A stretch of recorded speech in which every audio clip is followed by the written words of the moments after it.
1회는 성령의 첫 번째 열매인 사랑이었고 2회는 두 번째 열매인 희락의 열매였습니다. 오늘 저는 성령의 세 번째 열매인 화평에 대해서 말씀을 전하려고 합니다. 그리고 다음에 올릴 유튜브 성경 강좌에 남은 성령의 열매를 증거하려고 합니다. 오늘 우리가 함께 다룰 이 화평의 열매, 이 화평이란 과연 무엇일까요? 우리가 화평이라는 히브리어를 우리 모두 잘 알고 있습니다. 언뜻 잘 생각이 나시지 않겠지만 이 샬롬이라는 단어입니다. 샬롬은 이 히브리인들의 인사 용어인데 우리들도 잘 알고 있습니다. 이 샬롬은, 화평은 성령의 9가지 열매 중에 하나이기도 하고 산상수훈의 8복 중에 7번째 복이기도 합니다. 산상수훈의 8복에서 예수님께서 화평하게 하는 자는 복이 있나니 그들이 하나님의 아들이라 일컬음을 받을 것이며 라고 하셨는데, 이 말씀은 이 화평하게 하는 자가 받는 복에 대해서 하나님의 아들이라 일컬음을 받게 될 것이다라는 그 복에 대해서는 나와 있습니다만 화평이 무엇을 의미하는지에 대해서는 구체적으로 나와 있지 않습니다. 그래서 저는 이 오랫동안 화평하게 하는 자, 그 사람은 아마 소위 말하는 피스메이커일 것이다 라고 생각하며 신앙해 왔습니다. 이 피스메이커란 분쟁, 전쟁을 종식시키려 애쓰는 중재자라는 뜻을 가지고 있는 영어 단어입니다. 사람들이 모여서 이 단체 생활을 하는 곳에는 이런 역할을 하는 사람이 꼭 필요합니다. 존 메가더라는 미국 목사님이 쓰신 팔복이라는 책을 보면 이 화평에 관한 글의 서문을 이렇게 시작합니다. 이혼 법정에서 티격태격 다투고 있는 한 부부가 있었습니다. 그 부부 사이에는 4살 난 아들이 눈물을 글썽이며 부모님이 싸우는 모습을 지켜보고 있었습니다. 그 아이는 이제 이혼하려고 법정에 간 그 장소에서 아버지의 손을 잡았습니다. 그리고 어머니의 손을 잡았습니다. 그리고 그 두 손을 잡아 끌어들여서 둘이 손을 잡게 했습니다. 그러자 그 부부는 싸움을 멈추고 정신을 차렸습니다. 그 부부는 아이를 위해서라도 화해하고 살아야겠다고 생각하고 이혼 법정을 떠났습니다. 바로 이 4살 난 아들이 화평케 하는 자가 된 것입니다. 이와는 반대로 이간질을 하는 사람도 있습니다. 이간은 화평의 반대말입니다. 이간질은 갈등이 있는 양쪽에게 왜곡된 이야기를 하여서 양쪽의 관계를 분리시키는 죄악입니다. 이간질의 원조는 바로 사탄입니다. 에덴 동산에서 뱀은 인간에게 접근해서 하나님의 의도를 왜곡하였습니다. 하나님께서 선악을 알게 하는 나무의 열매를 먹지 말라고 한 것은 너희가 하나님처럼 될 것을 두려워하여 그렇게 하신 것이다 라고 거짓말을 하였습니다. 이 말을 들은 아담과 하와는 하나님의 그 본심을 의심하기 시작했습니다. 그리고 뱀은 계속해서 너희가 선악을 알게 하는 나무의 열매를 먹으면 너희 눈이 밝아서 하나님처럼 될 수 있을 것이라고 하는 그 말에 넘어가 결국 그 열매를 따먹고 말았습니다. 오늘날에도 하나님과 인간 사이를 분리시켰던 사탄처럼 이간질을 하는 사람이 있습니다. 그들이 이간질을 통해서 얻을 수 있는 것이 무엇이길래 이간질을 하는 것일까요? 그 이유는 이간을 하는 사람은 상대방에게 내가 너의 편이기 때문에 이런 정보를 주는 것이다 라고 하는 인정을 받을 수가 있습니다. 인정을 받고 싶은 인정이 고픈 사람이 이간질을 합니다. 이간질을 하는 사람은 진정한 친구를 만들 줄 모르는 불쌍한 사람입니다. 찰나의 인정을 받기 위해 불확실하거나 거짓 정보를 흘리는 사람, 이런 사람은 결국 언젠가는 들통이 나게 되어 있습니다. 그리고 또 어떤 사람이 이간질을 하냐면 이 싸움 구경하는 것을 좋아하는 사람이 이간질을 합니다. 안타깝지만 많은 사람들이 싸움 구경하는 것을 좋아합니다. 그래서 우리가 보는 드라마의 내용이 자극적일수록 시청률이 올라갑니다. 인간의 본성이 교훈적인 내용을 담고 있는 드라마보다는 극단적인, 소위 부르는 막장 드라마를 좋아합니다. 이것은 타락하여 어쩔 수 없는 인간의 본성입니다. 이러한 이유로 이간을 일삼는 사람은 하나님의 자녀라고 불릴 수가 없습니다. 하나님의 자녀인 그리스도인들은 육체적인 쾌락을 위해서 갈등을 일부러 조장하는 악한 사람이 아니라 오히려 갈등이 있는 곳에 들어가 화평케 하는 자들입니다. 이 성 프란치스코의 평화의 기도라는 시가 있습니다. 우리 모두가 잘 알고 있고 또 찬양으로도 작사되어서 또 불려진 곡이기 때문에 한 번 이상 들어보셨을 겁니다. 그 내용을 읽어드리면, 주님, 저를 평화의 도구로 써주소서. 미움이 있는 곳에 사랑을, 다툼이 있는 곳에 용서를, 분열이 있는 곳에 일치를, 의혹이 있는 곳에 신앙을, 그릇됨이 있는 곳에 진리를, 절망이 있는 곳에 희망을, 어둠이 있는 곳에 빛을, 슬픔이 있는 곳에 기쁨을 가져오는 자 되게 하소서. 위로받기보다는 위로하며, 이해받기보다는 이해하며, 사랑받기보다는 사랑하게 하여 주소서. 우리는 줌으로써 받고 용서함으로 용서받으며 자기를 버리고 죽음으로써 영생을 얻기 때문입니다. 그러나 하나님은 화평을 원하시고 또 화평케 하는 자를 귀히 여기시지만, 하나님은 위장된 평화를 화평이라고 부르시지는 않습니다. 이 세상에서는 힘 대 힘의 균형을 평화라고 합니다. 그러나 이것을 평화라고 할 수 없는 이유는 어느 한쪽의 힘이 기울어지면 그때는 상대방을 무력으로 정복하려고 하는 분쟁이 발생하기 때문에 그렇습니다. 지금 우리나라가 평화를 누리고 있는 이유는 북한이 적화 통일을 단념했기 때문이 아닙니다. 그것은 바로 국방력 때문입니다. 우리나라의 국방력이 6.25 전쟁이 발발했던 70년 전보다 훨씬 더 강해졌고, 미국과 이 한미 방위 조약을 맺고 있기 때문에 그렇습니다. 북한도 마찬가지입니다. 북한은 끊임없이 미사일을 개발해 왔고, 그리고 중국, 러시아와 동맹이 아니라 혈맹이라고 부를 정도로 그렇게 견고한 관계를 이루고 있습니다. 이와 같이 세상에서는 평화를 힘 대 힘의 균형으로 그렇게 이해하고 있습니다. 이렇게 힘의 균형으로 이루어진 평화는 영원한 평화라고 볼 수 없습니다. 힘의 균형이 깨질 때 언젠가는 깨질 수밖에 없는 일시적인 평화입니다. 지금 우리나라는 북한과 힘의 균형이 깨어진 상태입니다. 북한은 90년대부터 핵무기를 개발해 왔고, 지금은 실전 배치를 한 상태입니다. 이 핵폭탄의 위력이 얼마나 강한지는 인터넷을 검색해 보면 금방 알 수 있습니다. 여러분이 무엇을 상상하든 그 이상의 위력을 가지고 있습니다. 그렇기 때문에 많은 사람들이 현 정부가 추진하는 평화 정책을 신뢰할 수 없다라고 하는 것입니다. 국가와 국가의 평화도 이렇듯이 개인과 개인도 마찬가지입니다. 이 부부 사이에 서로 갈등이 있는데도 화해하지 않고 자신의 명예와 사람들의 시선 때문에 적당하게 덮고 좋은 게 좋은 거지라고 하며 살아가는 부부가 있습니다. 이런 부부를 쇼윈도 부부라고 합니다. 쇼윈도 부부는 겉으로는 평화롭게 보이고 행복해 보입니다. 그러나 결국 파경에 이르고 맙니다. 이러한 위장된 평화를 예수님도 지적하십니다. 예수님은 사람들이 추구하는 껍데기 평화에 관심이 없으십니다. 그래서 마태복음 10장 34절로 36절에서 이렇게 말씀하셨습니다. 내가 세상에 화평을 주러 온 줄로 생각하지 말라. 화평이 아니요 검을 주러 왔노라.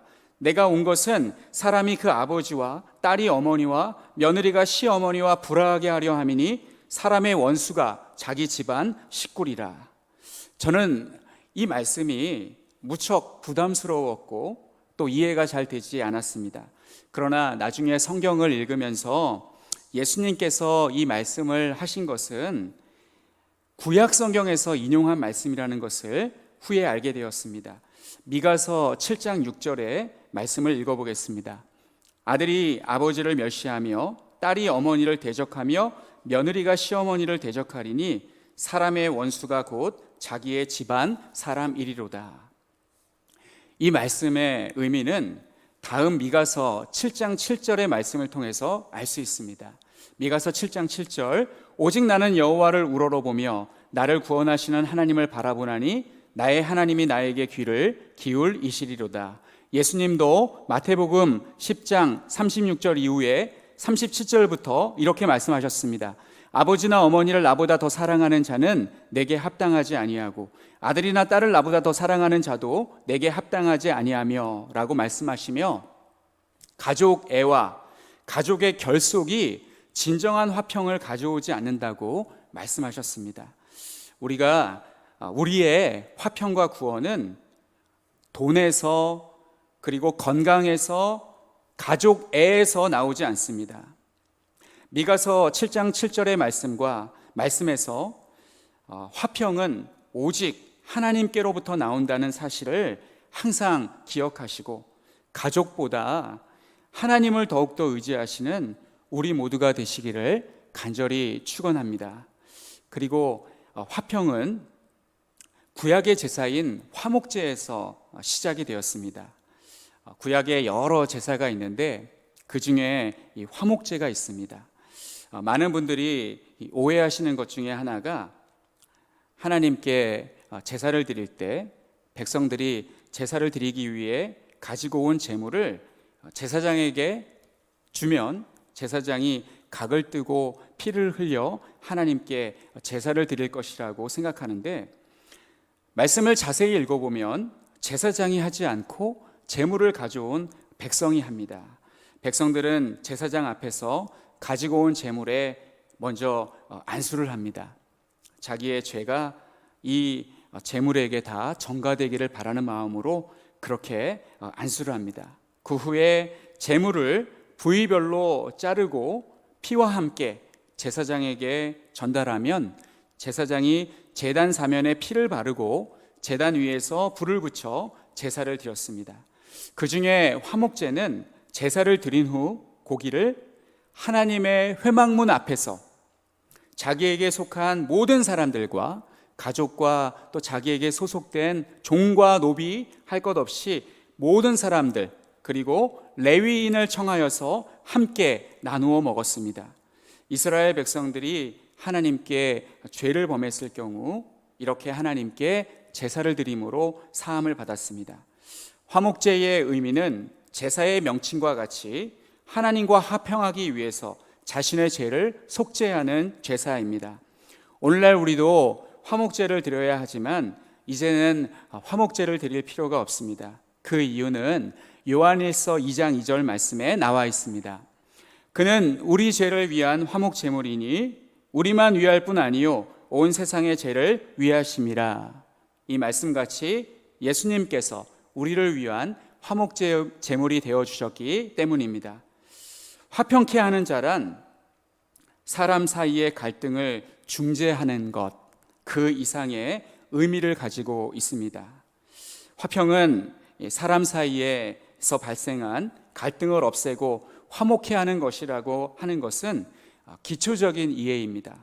즉, 믿지 않는 사람들이 생각하는 화평과 그들이 생각하는 평화와 크게 다르지 않은, 그들도 충분히 이해할 수 있고 공감할 수 있는 내용입니다. 그러나 성경에서 화평은 이보다 더 큰 의미를 가지고 있습니다. 화평케 하는 사람은 첫째로 자기 안에 화평이 있어야 합니다. 둘째로 자기가 맛보고 가지고 있는 이 화평을 남에게 전달해서 그 사람도 그런 화평을 하나님께로부터 받도록 하는 것입니다.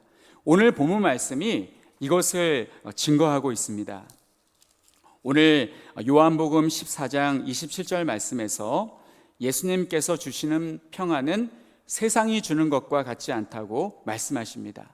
세상이 주는 평안과 다르다라고 말씀하십니다. 세상이 주는 것과 같지 않기 때문에 세상 사람들은 예수님께서 주시는 평안을 도무지 이해할 수 없습니다. 이 평안은 예수님께서 주시는 평화이기 때문에 위장된 거짓 평화가 아닙니다. 그래서 예수님은 첫 번째, 마음에 근심하지도 말라고 하시고 두 번째, 두려워하지도 말라고 하셨습니다. 자기 안에 화평, 즉 평안을 누리고 있는 사람은 아무에게도 그 무엇으로도 이 평안을 빼앗기지 않습니다. 그리고 이런 사람이 다른 사람에게 자신이 누리고 있는 평화를 전달해 주어 다른 사람에게도 자기가 누리고 있는 화평을 하나님께로부터 받도록 할 수 있습니다. 내가 먼저 평화를 누리고 있어야 하고 그런 사람이 다른 사람에게도 이 평화를 전달해 줄 수 있다는 것입니다. 우리는 이것을 전도라고 합니다. 우리가 전도하지 못하는 이유, 우리가 다른 사람에게 화평을 전하지 못하는 이유가 무엇입니까? 혹시 내 마음에 화평이 없기 때문은 아닙니까? 매일 분주하고 쫓기듯 바쁘게 신앙하고 있기 때문에 이웃에게 전해줄 마음의 평화, 즉 마음의 여유를 상실해 버리고 있지는 않습니까? 사랑하는 성도 여러분, 성령의 세 번째 열매인 화평의 열매가 성도님의 심령 속에 가득 넘치시기를 간절히 축복합니다. 우리 모두는 지금 장장 7개월간 계속되어 온, 그리고 언제 끝날지도 모를 코로나 사태로 인해서 지칠 대로 지쳐 있습니다. 올겨울 처음 코로나가 발병했을 때는 기온이 올라가는 7월이 되면 사라질 것이라고 예측했습니다. 그런데 7월이 지나고 8월 말이 되어도 코로나는 종족을 감추지 않고 오히려 코로나 바이러스가 변종이 되어서 더 무서운 속도로 확산되고 있습니다. 이제는 아무도 섣불리 코로나가 올해 안에 종식될 것이라고 말하지 못합니다. 많은 사람들이 내년 말이나 되어야 코로나 사태가 종식될 것이라는 암울한 예측을 하고 있습니다. 코로나로 인해서 건강을 위협받는 것은 물론이고 생계도 위협받고 있습니다. 수많은 자영업자들이 가게 문을 닫고 있습니다. 폐업을 하고 있습니다. 전세버스를 소유하신 분들은 몇 달째 일거리가 없으시다고 합니다. 선망의 대상인 비행기 조종사들은 항공사의 경영난으로 일자리를 잃고 있습니다. 흑석동을 지나가다가 버스 정류장 표지판을 보니 인천국제공항에 가는 사람이 없어 공항버스 노선이 중단되었다고 합니다. 국가 간 무역도, 관광도, 금융도, 교육도 모든 것이 축소됨에 따라서 경기가 침체되고 있습니다. 교회도 마찬가지입니다. 모여서 예배하는 것이 불법인 시대가 되었습니다. 교계 일각에서는 종교 탄압이라고 하는데 교회에서 계속 확진자가 나오는 것을 보면 탄압이라고 말할 명분이 없습니다. 상황이 이렇다 보니 사람들은 마음에 화평을 잃어버렸습니다. 세상 사람들은 원래 마음에 화평이 없었기 때문에 진정한 마음의 평안을 누리고 있지 못했기 때문에 화평을 잃어버린 사람들은 믿는 사람들입니다. 우리는 우리 마음에 있는 예수님께서 주셨던 그 화평을 다시 소유하실 수 있기를 바랍니다. 그리고 이 마음의 평안을 이웃에게 나누어 주실 수 있기를 바랍니다. 사람들이 코로나는 신앙의 영역이 아니라 과학의 영역이라고 말할지라도 우리가 신앙하는 전능하신 하나님이 코로나를 없애주실 것이라고 선포하실 수 있기를 바랍니다. 그동안 인간이 하나님의 심판을 우습게 여겼기 때문에 이런 혹독한 심판이 지속되는 것이라고 알려주시기를 바랍니다. 우리 모두 회개하고 하나님께로 돌아가면 하나님께서 이 땅을 회복시켜 주실 것입니다.